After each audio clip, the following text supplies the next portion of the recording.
Hola tout le monde, j'espère que vous allez bien. Je vous retrouve aujourd'hui dans une nouvelle vidéo dans laquelle je vais enfin vous faire le point sur mes dernières lectures.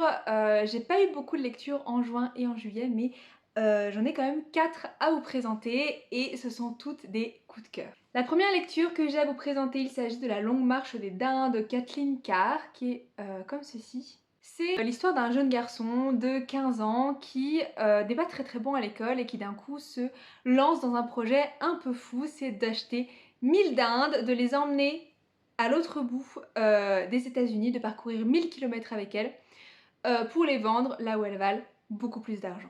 Il va monter sa petite équipe au fur et à mesure et on va le suivre dans toute cette aventure, pendant tout ce périple en fait à travers le désert.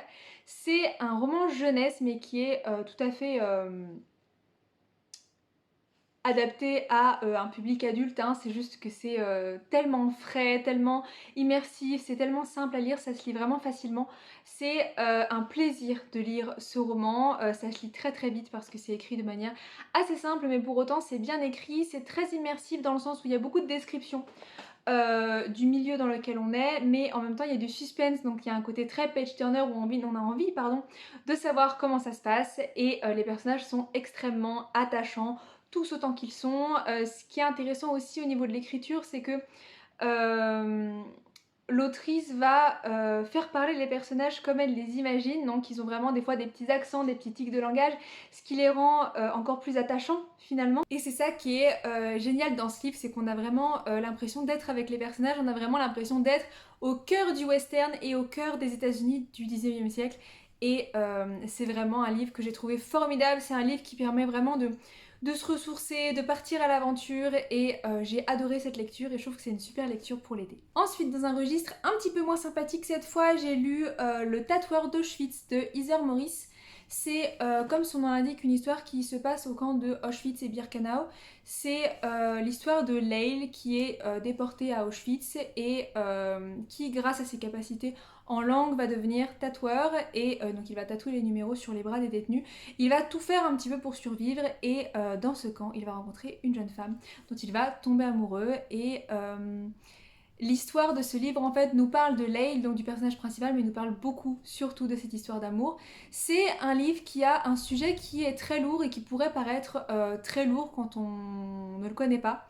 Mais en fait, c'est un livre qui est plein d'espoir, qui est vraiment plein de lumière, d'émotions finalement très positives. Alors bien évidemment, il y a des passages qui sont très émouvants et qui sont très durs, mais il y a tellement plein d'espoir, il y a tellement d'amour à l'intérieur, c'est bien écrit, les personnages sont extrêmement attachants et en même temps les personnages sont pas manichéens. Alors c'est une histoire qui est inspirée d'une histoire vraie en fait, le personnage principal a vraiment existé. Euh, et c'est son histoire qui est romancée finalement, ce qui la rend encore plus vibrante, ce qui la rend encore plus touchante finalement et encore plus authentique. C'est vraiment un roman que j'ai trouvé époustouflant, c'est tellement touchant, c'est tellement immersif. C'est vraiment un roman qui est extrêmement beau, qui fait chaud au cœur, moi qui m'a énormément touchée.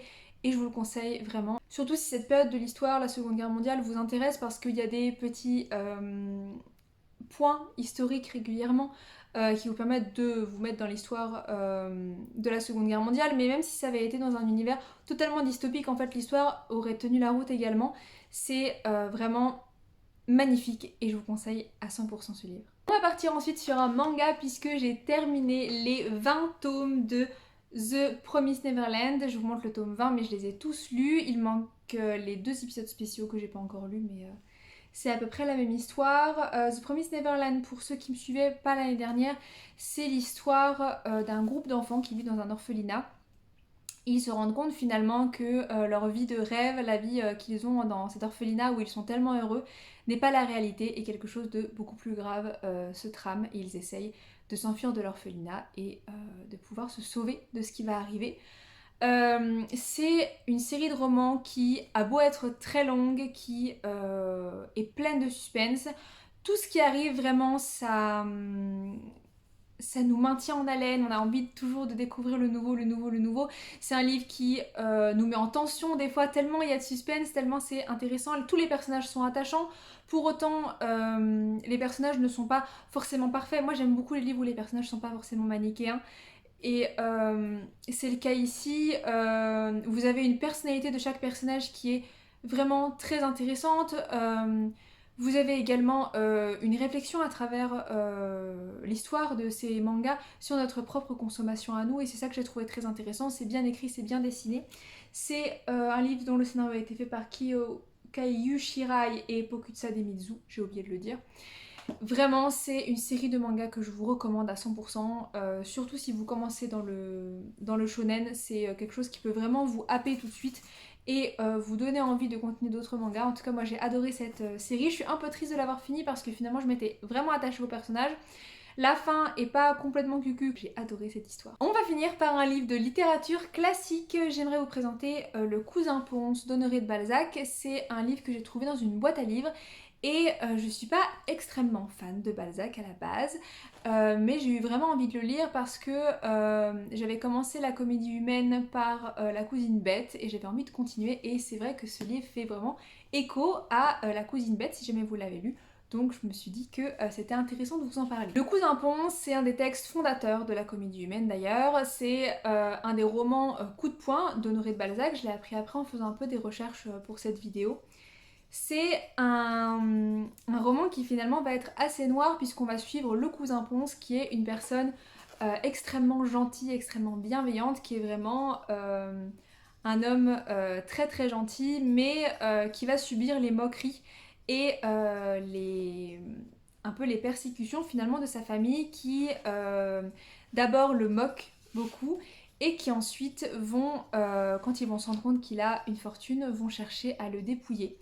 C'est un roman qui va parler beaucoup des vices de la société et beaucoup de l'avarice de certaines personnes. C'est un thème qui est souvent abordé chez Honoré de Balzac. En fait, pour ceux qui ont lu La Cousine Bête, qui est une personne très vile, très mauvaise, qui est pleine de méchanceté et de ressentiment, le cousin Pons, ça va être un peu son jumeau bienveillant finalement, son jumeau angélique. Et lui, il va vraiment être toujours bienveillant, toujours gentil avec les autres, mais ce sont les autres personnes qui vont toujours lui vouloir du mal. Mais pour autant, tout n'est pas si noir. C'est un roman qui est extrêmement touchant, qui nous met parfois en colère et en même temps qui est assez facile à lire pour du Balzac, je trouve. Moi, j'ai bien aimé le lire. Après, c'est vrai que c'est facile à lire pour du Balzac, mais si vous êtes habitué à la littérature contemporaine et pas forcément à la littérature classique, je vous conseillerais pas forcément de commencer par Balzac.